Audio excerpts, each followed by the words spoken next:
am back once again with the next video in my series of showcasing our hub. As you notice, the beacon has been moved. Had to move it over to our next project, which is over there, to hasten the mining. Just to let you know, the beacon that it was resting on here is completely made out of emeralds. I went to a village and I traded a ton for it, and built that. My nephews watched my last video and apparently were not exactly excited that I seem to be taking credit for most of what was built here in the last video. So I'll be sure to let you know exactly what I did and what they did. Let's see, this right here, me. This right here, me. The floor was me.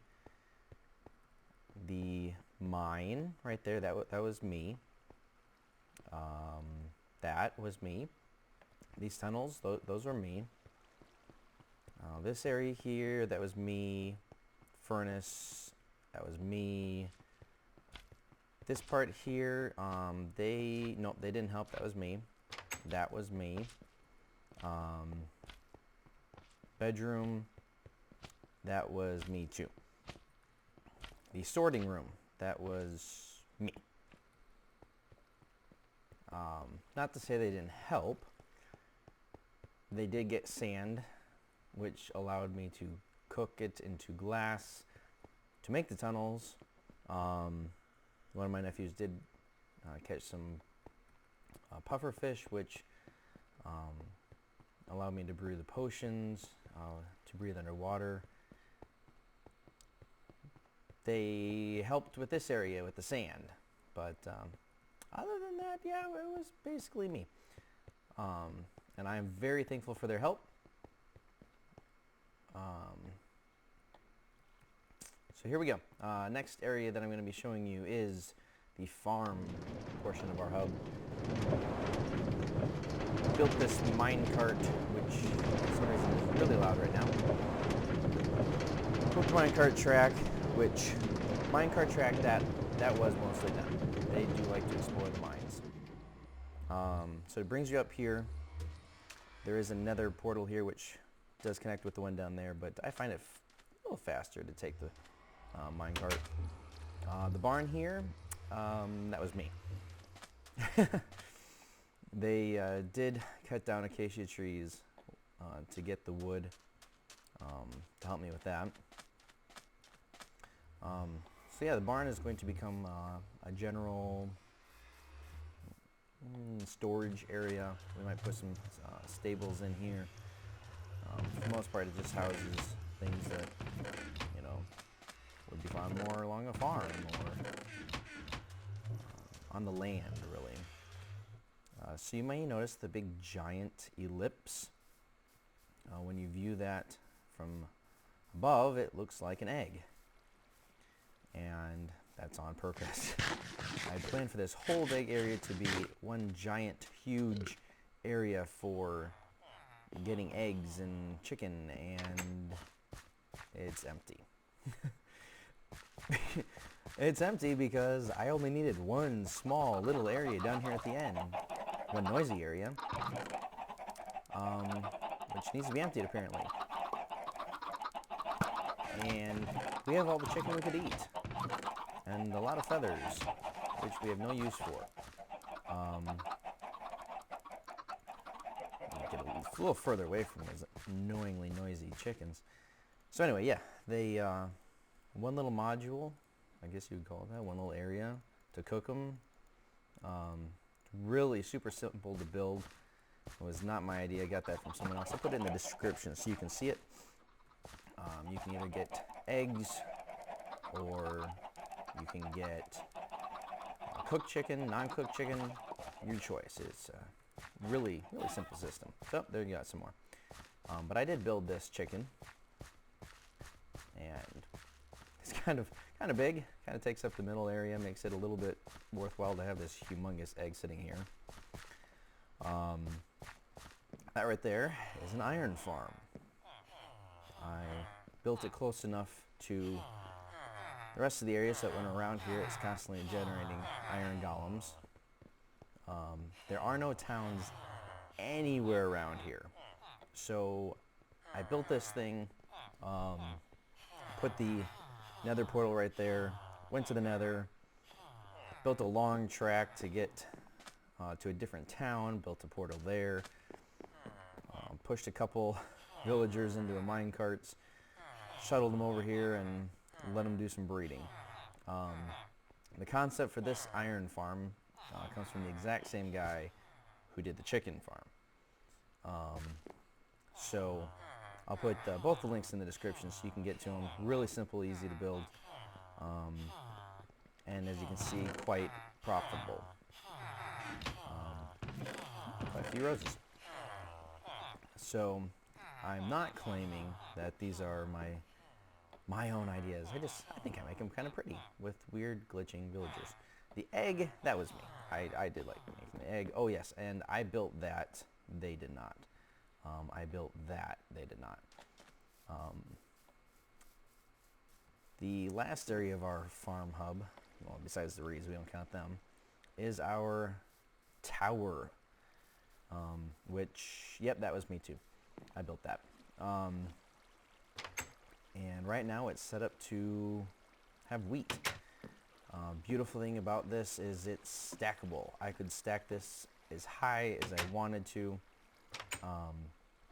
and each layer can be set to, not that each layer can be set, every part of it can be set to be different things, whether you wanted wheat or potatoes or carrots. And I've got quite a few levels here. Let's see, how many is that? 1, 2, 3, 4, 5, 6, 7, 8. 8 levels. And I got some ideas from other people, but the basic, design I built myself. Daedalus does have one similar to this. I didn't copy him as far as I know. Try to build my own way. In my next video, I'm actually going to build another layer on here and show you exactly how to do it. Like I said, super simple. But for now, we'll do some harvesting. You can see the beacon shooting out. What we're working on is underground, so I had to build or dig a hole up through the rock, and then beacons don't like to go through water, so I had to build glass up to there. So anyway, yeah, this is the tower, and underneath, I'll show you how it works. The water in here pushes everything to the middle and drops into the hoppers. And every single one of the layers is controlled by this redstone system right here. Just the torches going straight up. I don't have any special button or anything, so to turn the water on to harvest, you just break this torch, and I'll show you what that does. Really simple process. If I can get out of here.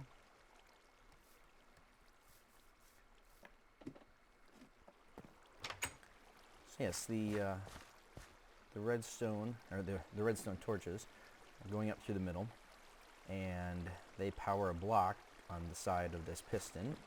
Inside of this piston, there's pistons all over the sides, and as soon as they lose power, piston retracts, water flows down, gets to the side, drops the wheat and seeds into it, and then you can see the water down here. Actually, I can show that to you. So it'll fall down here, and everything gets pushed to the middle, dropping into here. It's sent through that system of hoppers into this chest right here, down to the sorting system. You get your wheat here. Apparently one of my nephews broke it or something. That should not have that in there. Lovely. I love it when my stuff gets broken. Let me quick fix this, and I'll be right back. Alright, I fixed it. For those of you who don't know how one of these sorting system works, basically you've got your hoppers up here which are wanting to take stuff this way, and the hoppers down here wanting to pull out of those hoppers, and they get priority over the next one. So there's a few different ways you could do this. You could either fill it up with 22 of the item that you want if it stacks up to 64, or you could do, I like to do one and then 21 of another item that is not going to be in the system. Usually I use like gravel or whatever, but since I've got on me just basically the stuff that's here, I went ahead and filled it this way. So it'll suck one down, and there's a redstone torch here which is telling this hopper do not pull out from that one. Comparator right here. As soon as that gets to the next level, gets one more, turns this on, turns that on, hits there, turns that off, so that sucks it out and sticks it in here.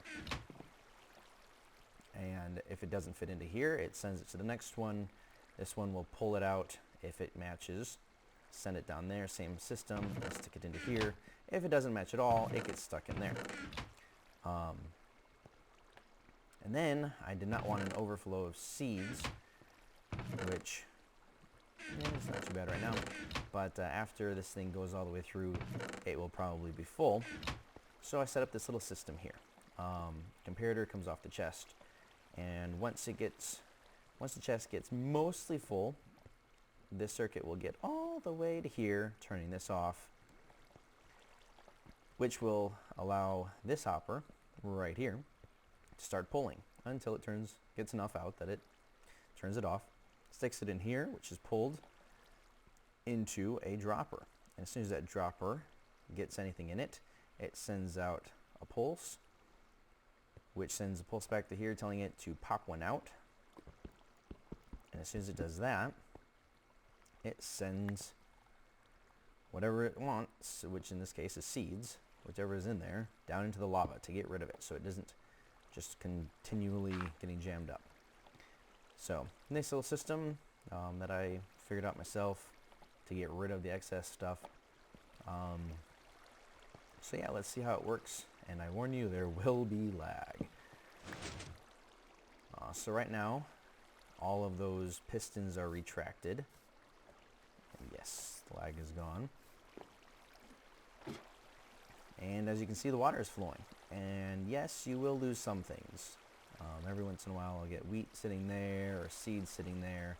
If I really felt like it, I would walk up each and every one of these things and collect the stuff, but not really that important to me. So I'll just let it collect what it wants to collect. That's good enough. Put that back on, get some lag. And as you can see, yeah, all this stuff is getting sucked into here, sent along the way. Quite a bit of stuff. And sometimes not full enough, or not, it's not full enough. It gets too full, and there's some extra that gets left there, and I really don't care. This thing produces so much right now that I don't care. So like I said, it could be set for anything. So if you want it to be carrots, you would just change this to being carrots. If you want it to be potatoes, you change that to being potatoes. Or you could make this longer and have one for potatoes, one for carrots, one for wheat, one for seeds. Like I said, very modular. And now that the water's turned off, everything's back to normal. It's ready to be replanted. And that's about the most time-consuming part of the whole thing. So right now it should be feeding wheat in. Yep, there it goes, feeding wheat in. And there it goes, getting wheat. And then once it starts feeding seeds, seeds will go into this one, which will fill up, dropping into there. So yeah, that's the farm hub as we have right now. Nothing too spectacular, but always working out ideas to increase things that are here. I plan on building a silo, probably right in this area, a big giant silo, which will collect things from everything, from that tower, from there, going to be building a reed farm, sugarcane farm, whichever you want to call it. And it'll all get into that silo. But that's in the future. Other things that we're working on are taking precedence. So this is the way to get back down to the hub. Noisy minecart way. Through the water. Some squids. I don't know, I just enjoy going this way. Dropping you down. And of course no fall damage. And you're back at the hub. So that's it. That's the farm hub. And like I said, next episode I will be showing you how to put the next module on top. And yeah, really simple, really easy. So until next time.